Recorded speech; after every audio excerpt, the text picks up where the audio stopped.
បាទជម្រាបសួរបបងប្អូនជាកសិករបាទថ្ងៃថ្ងៃទី26បាទខែ10 2025បាទខ្ញុំបាទមកពីក្រុមហ៊ុនសារកានេះចោះមកតេស្តថ្នាំឲ្យចេះសំនៅភូមិវាលសង្កាត់ជ្រាវខេត្តសៀមរាប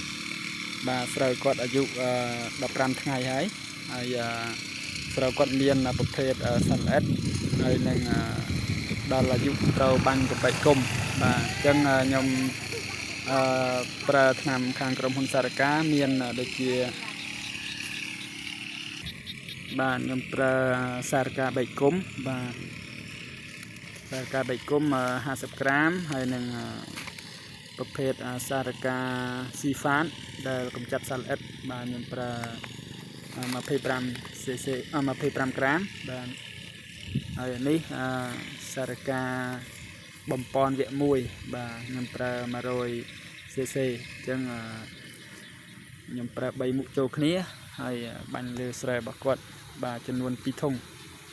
បាទអញ្ចឹងចាំមើលលទ្ធផលទាំងអស់គ្នាថាស្រូវនឹងប្រែប្រួលមិនដែរបាទ